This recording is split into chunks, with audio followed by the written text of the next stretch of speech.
Kabanata 86. Pagkatapos ng mahabang paghinga, walang pag-aalinlangan na nagsisinungaling si Lin Liwan, Guqing, magkamag-anak tayo. Paano ako tatabi kung kailangan mo ng tulong? Ang punto ay hindi mo kami kakausapin tungkol sa iyong mga problema. At Guman, ang lumang bahay ay pag-aari ng mga anak ng aming ina, ngunit pinahintulutan ka naming tumira doon sa loob ng maraming taon. Marami kaming nagawa para sa inyong dalawa. Nagbayad sila ng upa sa iyo. At saka, ikaw ang nagpauayos sa kanila noong may problema sila. Sagot ni Guqing. Agad nagalit si Lin Liwan. Iyon ay dahil sinaktan ni Guning ang aking anak at tumanggi pa siyang humingi ng tawad. Deserve nila. Nararapat niya ito. Sinalubong ni Guning ang titig ni Lin Liwan ng walang duwag.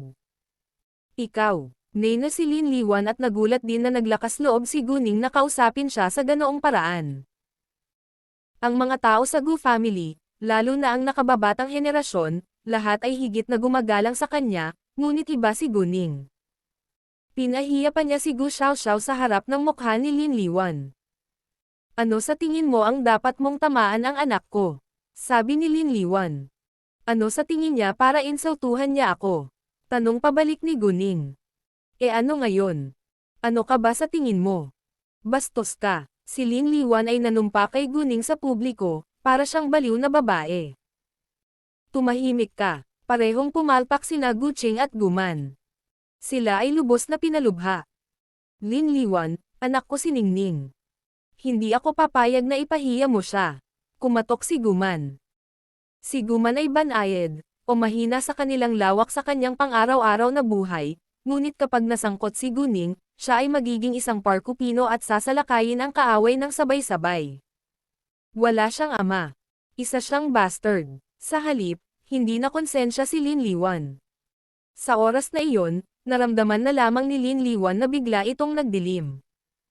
Nang mabawi niya ang kanyang isipan, ang mukha ni Guning ay lumaki na sa kanyang mga mata.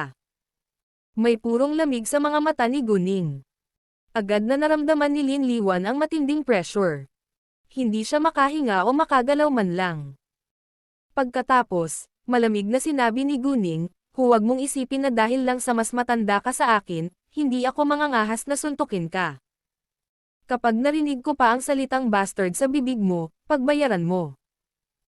Ang mga salita ni Guning ay parang tunog ng mahika, na bumabaon ng malalim sa isipan ni Lin Liwan. Hindi niya tinanong ang kanyang mga salita, ngunit nakaramdam siya ng matinding takot. Ma, tita, alis na po tayo. Hindi pinansin ni Guning si Lin Liwan. Umalis siya kasama sina Guman at Guqing. Ayaw niyang makipagtalo kay Lin Liwan sa publiko, lalo na noong narito rin sina Guman at Guqing. Maaaring ayaw ni Lin Liwan na panatilihin ang kanyang dignidad, ngunit pinahalagahan ni Guman at Guqing ang kanilang dignidad. Nang wala na si Guning at ang kanyang mga pamilya, sa wakas ay bumalik sa isip ni Lin Liwan ang kanyang isip dahil sa isang tunog mula sa babaeng katabi niya. Bagamat nakaramdam pa rin ng takot si Lin Liwan kay Guning, mas galit siya kay Guning na nagtrato sa kanya sa ganoong paraan. Bakit? Paano iyon magagawa ni Guning? Napagtanto ni Lin Liwan na ang lahat sa paligid ay binigyan siya ng kakaibang sulyap dahil umasal siya na parang baliw na babae. Agad siyang nagsisi at saka nagmamadaling lumabas. Kahit na si Lin Liwan ay palaging mapilit at masama sa kanyang pamilya, pinahahalagahan niya ang kanyang hitsura sa paningin ng iba. Gayunpaman, ngayon ay hindi niya napigilan ang sarili. Parehong naiinis sina Guqing at Guman, ngunit alam na nila kung anong klaseng tao si Lin Liwan, kaya medyo nasanay na sila. Sige, huwag kang magalit sa taong hindi naman importante. Magpatuloy tayo sa pamimili, pang-aaliw ni Guning. Mabigat na bamantong hininga sina Guqing at Guman. Sa totoo lang, mas nag-aalala sila na masasaktan si Guning. Gayunpaman, dahil nanatiling kalmado si Guning, at medyo nag-relax din sila. Maya-maya, nagsaya silang lahat. Bawat isa sa kanila ay may hawak na maraming bag. Marami silang binili, hindi lamang para sa kanilang sarili, kundi para din kay Jiangshu at Jiang Xinyo. Ang presyo ay mula sa daan-daan hanggang libu-libong yuan. Ang bawat isa ay bumili ng 4 hanggang 5 suit ng mga damit. Mahilig mag-shopping ang mga babae. Bagamat hindi gustong gumastos ng malaking pera sina Guman at Gucci noong una, hindi nagtagal ay nakalimutan nila ito habang namimili sa mall. Pagkatapos nito, pumunta sila para bumili ng mga set ng sheet. Si Guning at ang kanyang ina ay bumili ng 4 na set. Ang bawat silid ay nagaganap ng 3 set para sa pagpapalit. May 3 kwarto sa kanilang bagong bahay. Natural na kailangan nila ng 9 na set sa kabuuan. Gayunpaman, mayroon ng 3 sheet set sa mga kama sa kanilang bagong bahay. Ang mga ito ay bago rin at kailangan lamang hugasan. Nakabili na rin sila ng 2 sheet set kahapon, at kailangan lang bumili ng isa pang 4 na sheet set. Kahit halos palaging walang laman ang guest room, gusto nilang gawing komportable rin ito. Bumili din ang pamilya ni Gucci ng 6 na sheet set para sa kanilang 3 silid. Masyadong mabigat ang mga sheet set na iyon para dalhin.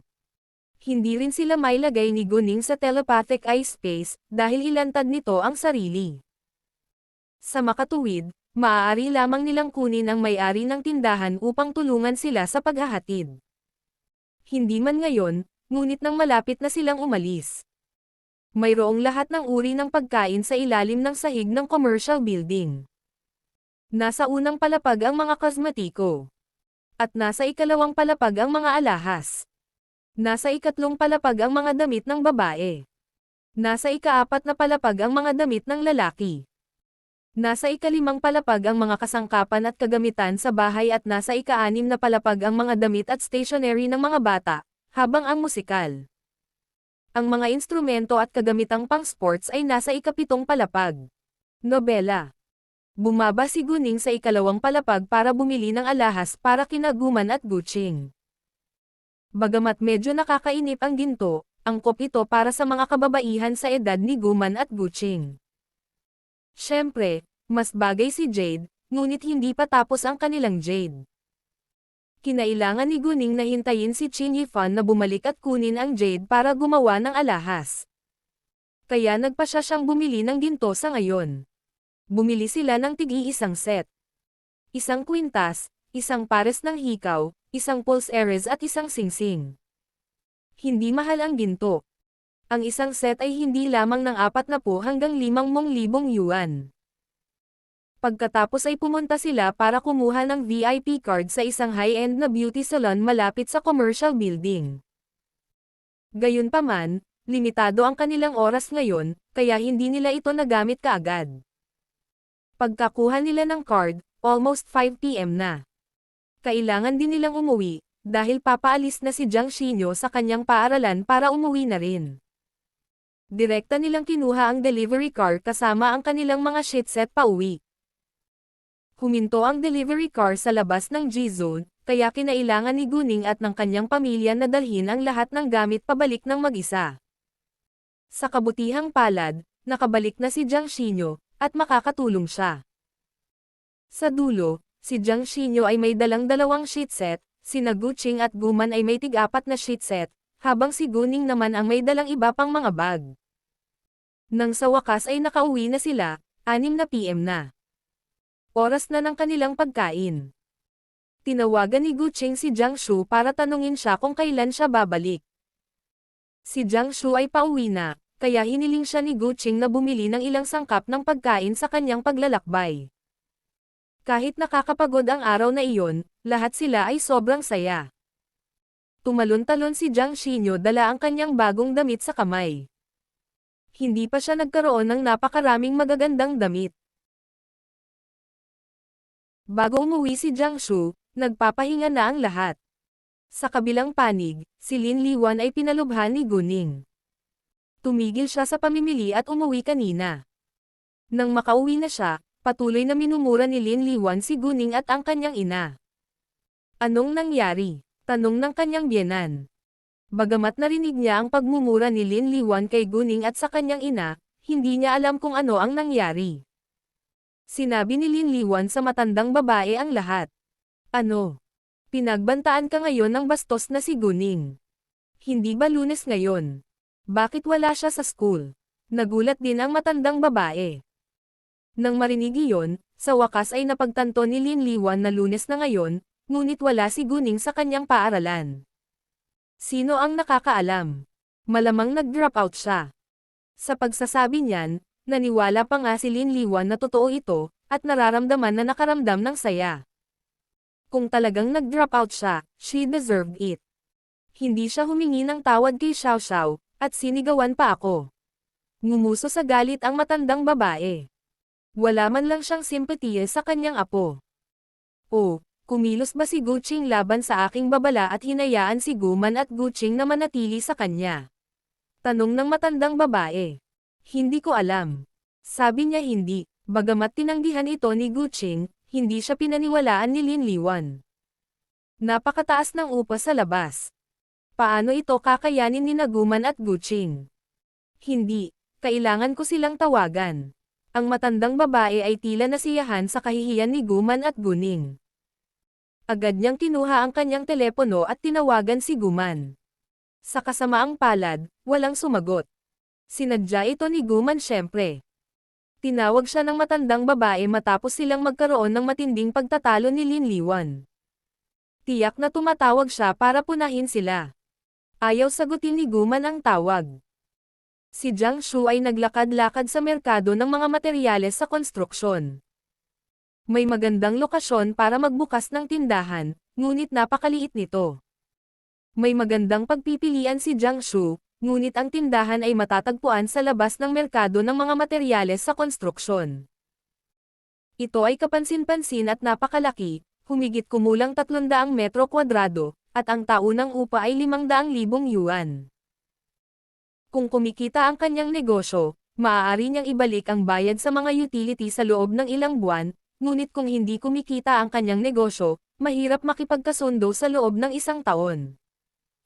Matapos marinig ni Guning ang balita, naisip niya na kailangan nilang pumili ng malaking tindahan, at magpatakbo ng isang malaking negosyo. Kaya naman, sinuportahan niya si Jiang Shu. Bagamat naisip ni Jiang Shu na medyo delikado ito, masaya siya. Naunawaan ni Guning na bahagyang nag-aalala si Jiang Shu. She comforted him to do his best, hindi niya kailangang mag-alala tungkol sa pera. Bago matulog si Guning, nakipag-usap siya sa kanyang mga kaibigan sa kanilang Family of Fighters WeChat group. Sinabi niya sa kanila na magpatuloy sa pagsasanay bukas. Ang sinumang hindi sumipot bago mag-alas 6:20 ng umaga ay hindi makakakuha ng kanyang regalo. Alam na, bawat isa sa kanila ay nangako na sila ay magpapakita sa oras bukas. Maliban kay Yumixi, ang iba ay hindi nagkukulang ng pera o mga regalo. Gayunpaman, kulang sila ng makabuluhang regalo. Wala itong kinalaman sa presyo. Hanggat ang regalo ay mula kay Guning, magiging masaya sila kahit na nagkakahalaga lamang ito ng ilang yuan.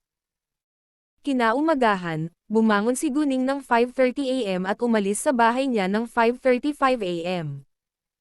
Ang Fenghua Luxury Mansion ay 7 hanggang 8 kilometro ang layo mula sa kanyang paaralan. Tumagal siya ng halos 25 minuto upang makarating doon sa pamamagitan ng pagtakbo. Pagdating niya sa school niya, 6 AM na. Bumili siya ng almusal, at nagkataon na nakasalubong niya si Yumixi sa kanyang paglalakbay. Masyadong maaga ang babaeng iyon ngayon. Ningning, nakabalik ka na rin sa wakas. Nang makita si Guning, sobrang nasasabik si Yumixi. Tumakbo siya papunta kay Guning at hinawakan ng mahigpit ang braso niya. Mukhang napakalapit nila, ngunit ito ay medyo normal sa pagitan ng malalapit na magkaibigan. Bagamat ayaw ni Guning na magkaroon ng pisikal na ugnayan sa iba, maaari niyang tanggapin ito kung kaibigan niya ang ibang tao. Anong gusto mong almusal? Nasa akin na, tanong ni Yumixi. Si Yumixi ay malapit na kaibigan ni Guning kaya hindi niya tinanggihan ang kanyang kabaitan. Isang steamed bun at soy milk please. Wala na silang gaanong oras, kaya maginhawang magkaroon ng steamed bun at soy milk. Parehong bumili sina Guning at Yumixi ng steamed bun at soy milk. Sabay silang pumasok sa kanilang paaralan. Ningning, pwede mo bang sabihin sa akin kung ano ang regalo ko? Na-curious si Yumixi. Sorry, hindi ko kaya. Ipapakita ko sa iyo ang lahat kapag dumating na ang lahat, sagot ni Guning. Mabuti, medyo nadismaya si Yumixi. May ilang estudyanteng tumatakbo sa umaga. Nakilala nila si Moke sa kalagitnaan. Naka-school uniform silang lahat. Kaya hindi talaga sila nakilala ni Moke mula sa kanilang likuran noong una, ngunit hindi nagtagal ay nakilala niya ang kanilang mga boses. Hey boss, Mixi. Agad siyang tumakbo papunta sa kanila. Boss, nasaan ang regalo ko? Hiniling din ni Moke ang kanyang regalo ng sabay-sabay. Sinabi ni Ningning na magpapakita lang siya sa amin kapag dumating na ang lahat, sabi ni Yumixi bago pa magawa ni Guning. Si Moke ay nagkaroon ng parehong pakiramdam ng pagkabigo gaya ni Yumixi. Pagdating nila sa football field, 6:10 AM na. Dumating si Chupihan makalipas ang ilang minuto. Humingi rin siya ng regalo, ngunit ganoon din ang sagot. Makalipas ang ilang minuto, dumating si Howran at ang kanyang mga kaibigan. Tumakbo sila rito, at lahat sila ay napabuntong hininga. Boss, nasaan ang regalo ko? Excited na tanong ni Howran. Tumakbo muna kayo ng 10 bilog. Ang huli, maliban kay Mixi, ay makakakuha lamang ng kanyang regalo pagkatapos ng klase sa umaga, sabi ni Guning, pagkatapos ay nagsimula siyang tumakbo. Ang 10 bilog ay umabot sa 4,000 metro. Hindi. Nang marinig iyon, napasigaw ang lahat sa kalungkutan. Ito ay isang labis na pagpapahirap sa kanila. Ang huling isa ay makakakuha lamang ng kanyang regalo pagkatapos ng klase sa umaga. Walang gustong maging huli. Walang nang ahas na makipagtalo kay Guning, maliban kung gusto nilang masuntok, kaya kailangan nilang sundan siya sa dulo. Tila imposible para kay Howran at ng kanyang mga kapatid na matalo sina Chupihan at Moke, kaya nagpasya silang makipagkompetensya sa isa't isa. Naging kakompetensya na sila para sa mga regalo ni Guning. Sa katunayan, sa simula, naiwan sina Howran, Shin Zixen at Zhang Tianping. Gayunpaman, hindi pa sila nakakahinga, hindi ibig sabihin na mahina na sila. Talagang hindi sila malayo kay Guning. Tumakbo si Guning ng 3 beses na mas mahaba kaysa sa iba, ngunit sa kanyang kapangyarihan, mas malakas na siya ngayon kaysa dati. Nakaramdam siya ng kaunting pagod, ngunit hindi gaano. Tumakbo siya ng 7 hanggang 8 kilometro mula sa Fenghua Luxury Mansion hanggang sa kanyang paaralan, ngunit medyo nalagutan na siya ng hininga. Hindi na siya nakaramdam ng lubos na pagod. Maliban kay Guning, si Chupihan ang pinakamalakas sa kanila. Bagamat hindi masyadong kilala ni Guning ang background ni Chupihan. Naniniwala siyang nakatanggap siya ng pangmatagalang mahusay na pagsasanay. Kabanata 88. Si Chupihan ay 1 minuto mamaya kaysa kay Guning pagkatapos nilang pareho na makatapos ng 10 bilog. Inabot ng isang ordinaryong tao ng 3 minuto at 30 segundo hanggang 4 na minuto ang pagtakbo ng 1 kilometro. Habang tumatakbo ka, mas pagod ang mararamdaman mo. Guning ay gumugol ng 13 minuto sa 4 na kilometro, habang si Chupihan ay gumugol ng 14 na minuto. Pagkatapos tumakbo, si Chupihan ay napagod, ngunit nababalanse pa rin niya ang kanyang katawan. Si Moke ay 1 minuto rin ang huli kay Chupihan. Muntik na siyang bumagsak sa lupa. Si Yumixi na nakatakbo ng 5 bilog ay sumunod kay Moke. Siya ay pagod na rin, ngunit pagkatapos ng ilang araw na tumatakbo bilang pagsasanay, si Yumixi ay mas malakas na ngayon. Ang huling grupo ay sina Howran, Shin Zixen, at pagkatapos ay si Zhang Tianping. Inabot siya ng halos 20 minuto hanggang matapos ang 10 bilog. Haha, hindi ako ang huli. Tuwang-tuwa si Howran. Kumbaga, kung siya ang huli ay napatay na siya. No big deal. Kailangan ko lang maghintay hanggang matapos ang klase sa umaga, maaliwalas na sabi ni Zhang Tianping. Relax, hindi ko gagawin. Gusto ko lang na maging aktibo kayong lahat, sabi ni Guning. Ano? Boss, napakalibang mo, sabay-sabay na sabi ng lahat, ngunit parang mahina ang boses nila. Walang pakialam si Guning. Umupo siya sa damuhan bitbit ang kanyang backpack, habang ang iba ay nakapalibot sa kanya. Sa totoo lang, Hindi ko alam kung ano ang bibilhin ko. Karaniwang pinili ko sila ng random. Para sa inyong 4 na lalaki ito. Pagkasabi niyan, naglabas si Guning ng 4 na kahon ng papel na nagpadala ng ibinato sa mga lalaki. Wow, boss! Ito ay isang internasyonal na tatak. Napataas ang boses ni Howran nang makita ang logo sa mga kahon.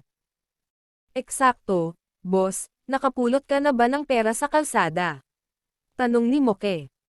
Parehong Chin Zixen at Zhang Tianping na nakatingin kay Guning nang may pagkamausisa at pagkamangha. Alam na alam nilang lahat ang background ni Guning ngayon. Halos hindi kayang bumili ng isang kilalang domestic brand. Ngunit, binili pa niya ang mga ito ng mga bagay mula sa isang internasyonal na tatak bilang mga regalo.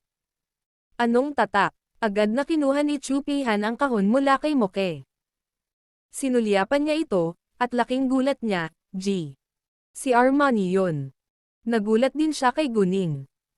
Hindi sinagot ni Guning ang kanilang mga tanong, ngunit naglabas ng isang bag, ibinigay kay Chu Peihan. Nang makita ang lahat ng logo sa bag, inikat nilang lahat muli ang kanilang mga mata. Ito ay Lancme. Sabay-sabay na ibinalik ni Chu Peihan ang kahon ng papel kay Moke. Nawalan pa siya ng interes na makita ang nasa loob. Boss, namulot ka ba talaga ng pera sa mga kalsada? Gaano ka ka-generous? Kinuha ni Chu Peihan ang kanyang regalo at gulat na nagtanong. Hindi pa rin sinasagot ni Guning ang kanyang tanong, ngunit kinuha ang regalo ni Yu Mixi at ibinigay ito sa kanya. Wow! Ito ay isang wallet. Samantala, binuksan ni Howran ang kanyang kahon. G. Ito ay isang pabango. Boss, mahal kita. Paano mo nalaman na mahal ko ang pabango? Tuwang-tuwa si Chu Peihan. Agad niyang niyakap si Guning ng mahigpit. Hindi talaga alam ni Guning kung gaano kamahal ni Chu Peihan ang pabango. Naaamoy na lang niya ang halimuyak sa tuwing makakasalubong niya si Chu Peihan. Oh, ang regalo ko ay isang telepono. Binuksan ni Yumixi ang kanyang pakete. Natuwa siya at nagulat nang makita ang isang telepono sa loob. Bagamat mayroon na siyang telepono, luma na ito at segunda mano. Nahihiya pa siyang bunutin ito. Ningning, napakamahal nito. Sobrang nagustuhan ito ni Yumixi, ngunit ito ay masyadong mahal sa kanyang paningin. Talaga, boss. Medyo masakit ito, ngunit alam nating lahat ang iyong background. Paano mo kayang bumili ng ganoon kamahal na mga regalo? Diretsyong tanong ni Chu Peihan. Hindi nila kayang baliwalain ang katotohanan. Ang iba ay nakitang lahat kay Guning.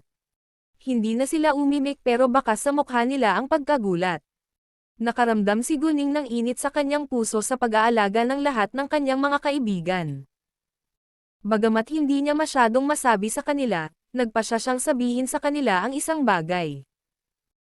Kaya naman, sinabi ni Guning sa kanila na nailigtas niya ang buhay ng isang lalaki, at nakakuha siya ng King's Green na nakakuha ng maraming milyong yuan bilang gantimpala. Gayunpaman, hindi niya sinabi sa kanila kung ano ang ginawa niya sa CTG. Ano? Ang King's Green. 10 milyong yuan. Nang malaman iyon, ang lahat ay naging pipi. Ito ay lubhang hindi kapanipaniwala. Ang simula ng nilalaman nito ay maaaring masubaybayan pabalik sa N0V1 bin. Maliban kina Moke at Chin Zixen, walang ibang nakakaalam tungkol sa Jade, ngunit narinig nilang lahat ang King's Green, na siyang top type at sobrang mahal. Kaya naman ito ay hindi na 10 milyong yuan para sa isang piraso na kasing laki ng itlog ng pugo. Hindi kasama si Yumixi, karamihan sa kanila ay mula sa mayayamang pamilya, lalo na si Zhang Tianping na may sariling mga ari-arian ng milyon-milyong yuan. Gayunpaman, wala sa kanila ang nagkaroon ng 1 milyong yuan sa kamay. Maging ang tindahan ng alahas ni Moke ay mayroon lamang ilang milyong yuan sa mga asset. Alinsunod dito, ang 10 milyong yuan ay isang malaking halaga ng pera sa kanilang mga mata. Bukod dito, ang mga alahas sa tindahan ng alahas ni Moke ay gawa sa mababang antas ng jade. Ang isang singsing ay hindi lamang ng daan-daang yuan. Ang King's Green ay isang alamat lamang sa kanila. Ang pamilya ni Chin Zixen ay nagpatakbo ng negosyo ng alahas maraming henerasyon na ang nakalipas. Marami na siyang nakitang medium level na jade, ngunit narinig lang niya ang King's Green mula sa mga libro at sa internet. Pagkaraan ng mahabang panahon, sa wakas ay nanambalik ang isipan ng lahat. Sobrang nakakaloka. Boss, ang galing mo. Papuri ni Howran. Siya ngayon ay lubos na humanga kay Guning. Sumang-ayon naman ang iba. Si Yumixi ay naiinggit, ngunit hindi nagseselos. Alam niyang hindi niya ito magagawa. Pero boss, bakit hindi mo kami hinayaan na tingnan bago ibenta? Reklamo ni Moke. Eksakto. Mas panabik na makita ang King's Green kaysa sa isang superstar. Sabi ni Chin Zixen. Hindi. Mas gusto ko pa ring makakita ng superstar, lalo na ang idol ko, si Xu Shefan. Si Chu Pihan ay agad na nahihiya at napuno ng pagmamahal, agad namang nag-goosebump ang lahat. Sige. Ayaw kong may makaalam nito, o baka manakawan ako balang araw, sabi ni Guning. Oo naman, boss. Siguradong hindi namin sasabihin sa iba. Kabanata 89. Hinding-hindi namin sasabihin sa iba. Nangako ang lahat. Malaki. Kailangan na nating bumalik sa mga classroom natin ngayon. Tumayo si Guning. Bumalik ang grupo sa building ng pagtuturo. Nabalitaan ni Gu Xiaoxiao ang tungkol sa nangyari sa shopping mall kahapon mula sa kanyang ina. Hindi siya naniniwala na huminto si Guning sa paaralan, ngunit gusto niyang suriin ang kanyang sarili. Kaya naman, patuloy na nakatingin si Gu Xiaoxiao sa hagdan mula sa daanan nang makarating siya sa kanyang paaralan. Gusto niyang makita kung lalabas si Guning. Lalong naging mayabang si Guning ngayon. Hindi ka lang niya sinaktan, nakipagtalo pa siya sa lola mo. Ngayon ay pinagbantaan ka pa niya nanay. Sa tingin ko ay hahamakin niya ang iyong buong pamilya. Sabi ni Chen Ziyao. Pangunahing gusto niyang magdagdag ng gasolina sa apoy. Si Chen Ziyao ay mas matalino kaysa kay Gu Xiaoxiao. Mula nang ituring ni Howran at ng kanyang mga kapatid si Guning bilang kanilang boss, natakot siya kay Guning, ngunit kinasusuklaman niya si Guning gaya ng dati. Si Chen Ziyao ay hindi pa sinampal ng sinuman, kasama ang kanyang mga magulang. Hindi niya matanggap ang katotohanang sinaktan siya ni Guning, ngunit dahil sa takot, hindi nang ahas si Chen Ziyao na inisin ni Guning sa kanyang sarili. Kaya, sinubukan niyang gamitin ang mga kamay ni Gu Xiaoxiao para harapin si Guning. Kung alam ni Gu Xiaoxiao ang tungkol sa pagkanan ni Chen Ziyao, agad niyang sinira ang relasyon nila ni Chen Ziyao. Sa kasamaang palad, hindi niya alam. Sa halip, inis na inis siya at sumagot ng, imposible. Siya ay isang kawawang bastard. Ano sa tingin niya ay hahamakin niya tayo? Bagamat sinasabi iyon, naramdaman ni Gu Xiaoxiao ang pananakot ni Guning. Malaki ang pinagbago ni Guning sa mga araw na ito. Bigla siyang naging napakahusay sa pakikipaglaban, at nakipagkaibigan pa sa mga mayayamang batang iyon. Sa pag-iisip niyan, mas nakaramdam ng inis at sama ng loob ni Gu Xiaoxiao. Isang masamang tingin ang bumungad sa kanyang mukha. Ipapahamak ko siya, sabi ni Gu Xiaoxiao. Mga ad ng Pub Future. Siyempre natuwa si Chen Ziyao sa narinig. Iyon talaga ang gusto niya. Kahit na nagdududa siya kung magtagumpay si Gu Xiaoxiao o hindi, wala itong kinalaman sa kanya kung tutuusin. Tingnan mo, darating si Guning. Kasabay nito, nakita ni Chen Ziyao na nasa ibaba si Guning at ang iba pa. Tumingin si Gu Xiaoxiao. Maraming tao ang nakapaligid kay Guning, kaya lalo siyang nagseselos. Napaka-disappoint. Sabik na siyang sirain si Guning. Nang pumasok si Guning sa kanyang silid-aralan, muntik na siyang kumatok kay Xiao Feifei. Noong nakaraan, si Xiao Feifei ay nanunumpa na sa kanya, ngunit ngayon, tinitigan lang niya si Guning nang walang sinasabi. Si Xiao Feifei ay may parehong damdamin tulad ni Chen Ziyao. Kinamumuhian niya si Guning gaya ng dati, ngunit hindi siya nang ahas na gumawa ng anuman. Lahat sila ay nagplano na gumawa ng isang bagay upang makaganti kay Guning. Dumating ang punong guro sa silid-aralan sa umaga ng klase. Ipinaalam niya sa mga mag-aaral na magkakaroon ng buwanang pagsusulit ngayong Biyernes. Nang malapit nang matapos ang klase sa umaga, nakatanggap si Guning ng mensahe mula kay Qin Yifan. Nasa airport siya ngayon, at darating sa CTF pagkalipas ng 2 oras. Sinabi niya sa kanya na pumunta sa EQE Jade Store kasama ang kanyang Jade kung libre siya ngayong hapon. Hindi makapaghintay si Qin Yifan na makita ang Jade. Alam niya na ang Jade ay kailangang maging espesyal, ngunit hindi inaasahan ni Qin Yifan na ito ay isang top-level na Jade, kahit na kasing bihira ng King's Green. Nais din ni Guning na gawin ang mga alahas sa lalong madaling panahon, kaya pumayag siyang puntahan si Qin Yifan ngayong hapon. Mahaba ang pahinga, at tumakbo si Chu Peihan sa ika-4 na silid-aralan upang makipaglaro kina Guning at Yu Mixi. Nang lumitaw si Chu Peihan, nakaramdam ng takot ang lahat sa silid-aralan. Lahat sila ay natakot na bugbugin ni Chu Peihan. Si Moke, Howran at ang kanyang mga kapatid ay lahat ay gustong pumunta sa Guning, ngunit dahil sila ay mga lalaki, natatakot sila na maaaring magdulot ito ng hindi kinakailangang tsismis para kay Guning. Kaya't sumuko sila sa huli. Agad na umalis si Guning sa kanyang paaralan nang matapos ang mga klase sa umaga. Mga ad ng Pub Future. May hamarang na itim na Hummer sa daan palabas ng school nila. Nakakuha ito ng maraming atensyon. Napaka-cool ng sasakyan. Ito ay isang Hummer. Dapat sobrang mahal. Nagkakahalaga ito ng hindi bababa sa ilang milyong yuan. Naakit din si Guning sa cool na Hummer na iyon, ngunit binigyan niya lang ito ng 2 tingin, pagkatapos ay umalis kaagad sakay ng taxi. Hindi nakita ni Guning ang tao sa Hummer, ngunit nakita niya ito. Si Leng Xiaoteng ay nasa driver's seat. Nagpakita si Leng Xiaoteng para sa isang dahilan. Kakalipad niya lang dito mula sa CTG. Hindi siya sigurado na lalabas si Guning mamayang hapon, ngunit pumunta pa rin siya sa kanyang paaralan. Nagkataon, nakilala niya ito. Nang makita si Guning na bumaba sa isang taxi, pinaandar ni Leng Xiaoteng ang kanyang sasakyan at agad na sinundan siya. Hindi napansin ni Guning na may sumusunod sa kanya. Lumabas siya sa commercial building, pagkatapos ay diretsyong pumasok sa supermarket. Naglakad siya patungo sa EQE Jade Store pagkatapos. Sa EQE Jade Store, matagal nang hinihintay si Qin Yifan. The minute he had landing at 10 a.m., dumating siya sa kanyang shop. Bagamat alam niyang hindi lalabas si Guning hanggang 12:30 p.m., hindi na siya makapaghintay na makarating dito. Karaniwan, si Qin Yifan ay hindi mananatili sa tindahan ng higit sa 1 oras para sa inspection, ngunit sa pagkakataong ito, mahigit 2 oras na siya rito. Lahat ng staff ay nakaramdam ng kaba at pagkalito. Nang halos mag 12:20 p.m. na, nakatingin pa rin siya sa entrance ng tindahan. Sa makatuwid, sa sandaling lumitaw si Guning sa kanyang paningin, agad siyang tumakbo ng may pananabik.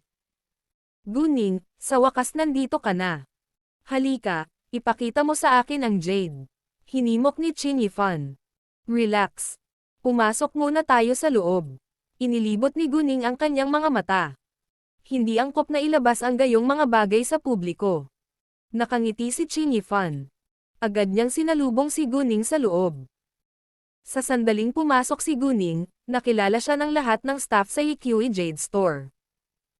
Nakapunta siya dito kasama ang King's Green noong huling pagkakataon, na sobrang nakakagulat para makalimutan.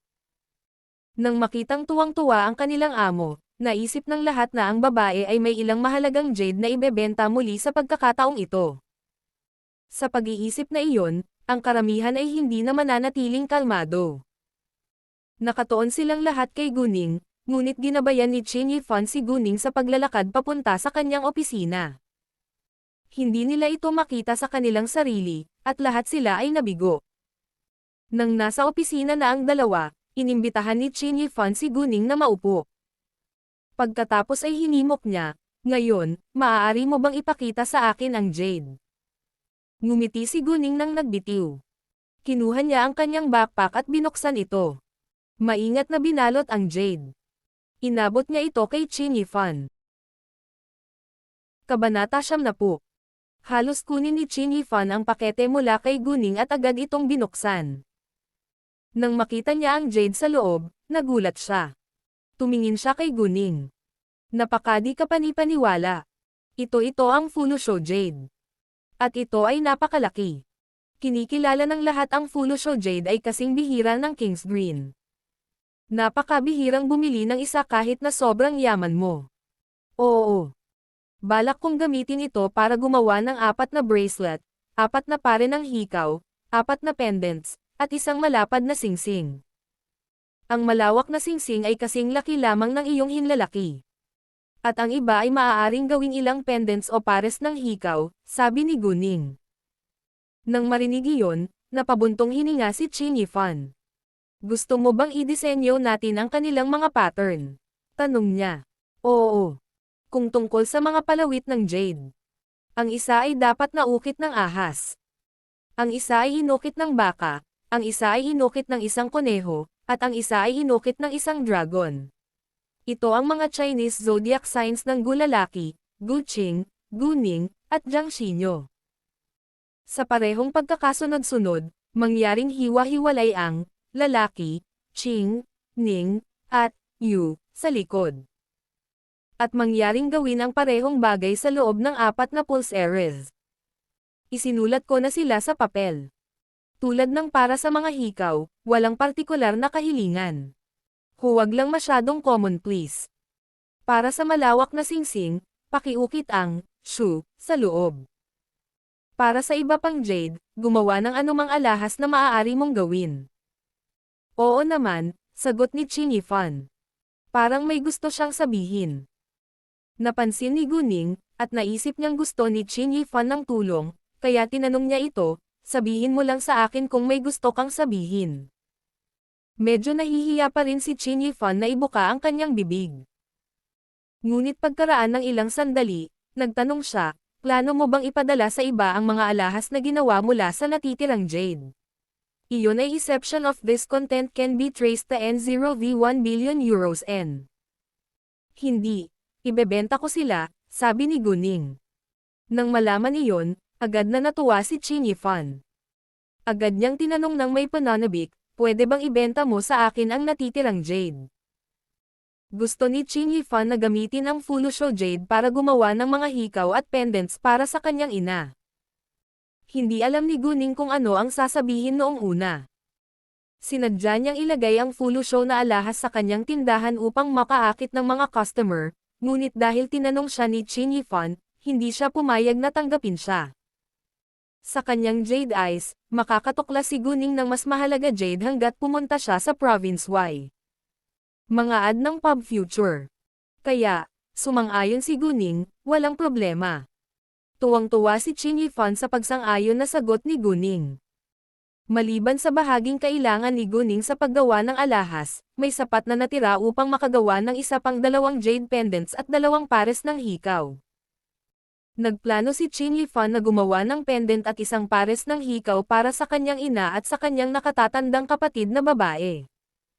Hindi rin sinisingil ni Qin Yifan si Guning para sa pag-ukit. Hindi mahalaga kung siya ay nagpapasalamat, o sadyang ayaw niyang singilin si Guning, ang bayad ay hindi kasama. Iginiit ni Guning na bayaran ang bayad ng walang kabuluhan, kaya pumayag siya sa huli. Palaging aktibo si Qin Yifan kapag kasama si Guning. Nangako siya na ang mga alahas ay gagawin pagkatapos ng 3 araw. Ang 3 araw ay higit pa sa sapat na oras. May klase pa si Guning ngayong hapon, kaya hindi na siya nagtagal doon. Iminungkahi ni Qin Yifan na pabalaykan siya, ngunit tumanggi si Guning. Ayaw niyang magtsismisan ang mga kaskwela niya. Naiintindihan ni Qin Yifan, kaya sumuko siya. Nagmamadaling pumunta si Guning dito at hindi pa kumakain. Nagplano siyang kumain sa ilalim ng unang palapag bago bumalik. Halos 1:30 PM na, at may sapat na oras pa si Guning para kumain. Nag-order si Guning ng kanyang pagkain at agad itong naihanda. Habang siya ay nag-e-enjoy sa pagkain, isang madilim na anino ang umupo sa kanyang tapat. Itinaas ni Guning ang kanyang ulo. Laking gulat niya nang makita niya ang lalaki. Siya yon. Bakit siya nandito? Ano? Nagulat si Guning kaya sinabuyan niya ng bigas ang buong katawan ng lalaki. Si Leng Xiaoteng ay agad na hindi nasisiyahan. Napahiya si Guning. Agad siyang humingi ng tawad, "Sorry, my fault. Hindi ko naman sinasadya. Patawarin mo ako." Nag-abot siya ng tisyo kay Leng Xiaoteng nang walang tagal. Bahagyang kumunot ang noo ni Leng Xiaoteng. Kinuha niya ang tisyo at pinunasan ang kanin sa damit niya. Mabuti na lang at madali niya itong nalinas pagkatapos ng ilang panasan. Bakit ka nandito?" Tanong ni Guning. Mga ad ng Pub Future. Kahit nagtanong siya, alam na niya ang sagot. Talaga. Ang baril, malamig na sabi ng lalaki at hindi na nagsalita pa. Bahagyang nagbago ang mukha ni Guning. Matalino talaga ang lalaking iyon. Alam niyang may nakatago itong baril sa kanya, at hinabol siya nito hanggang saan, pero ano? Itinago na niya ang baril sa telepathic eye space. Imposibleng mahanap niya ito. Alinsunod dito, hindi nagtagal ay kinalma ni Guning ang kanyang sarili. Nagkunwari siyang inosente, "Anong baril?" Alam na hindi ito aaminin ni Guning, hindi galit si Leng Xiaoteng, ngunit nanatiling matyaga. "Yung lalaking nawalan ka ng malay sa private room 503. Nawawala ang baril niya. Dapat ay kinuha mo ito." "Bakit dapat ako lang dahil nawawala ang baril?"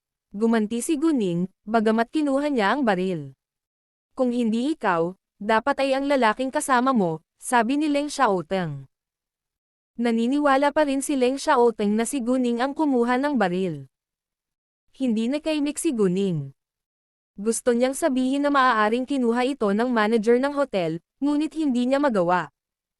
Ayaw niyang sisihin ang iba sa kanyang ginawa. "Hindi ko kinuha. Kailangan kong dumalo sa aking mga klase, at wala akong oras para kausapin ka. Bye." Hindi alam ni Guning kung ano ang sasabihin, kaya tumakas lang siya. Isinuot niya ang kanyang backpack, nauna sa paglalakad. Hindi siya pinigilan ni Leng Xiaoteng, na ikinagulat ni Guning. Sumuko na ba siya? Nagkamali si Guning. Hindi siya pinigilan ng lalaki, ngunit sinundan siya. Sa simula, naniniwala si Guning na maaaring pareho ang kanilang pupuntahan, ngunit saan man siya magpunta, lalakad siya sa likuran niya. Malamang sinusundan siya nito. "Bakit mo ako sinusundan?" Nagbitiw na tanong ni Guning.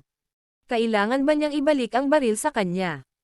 "Susundan kita hanggang sa ibalik mo sa akin ang baril," sabi ni Leng Xiaoteng.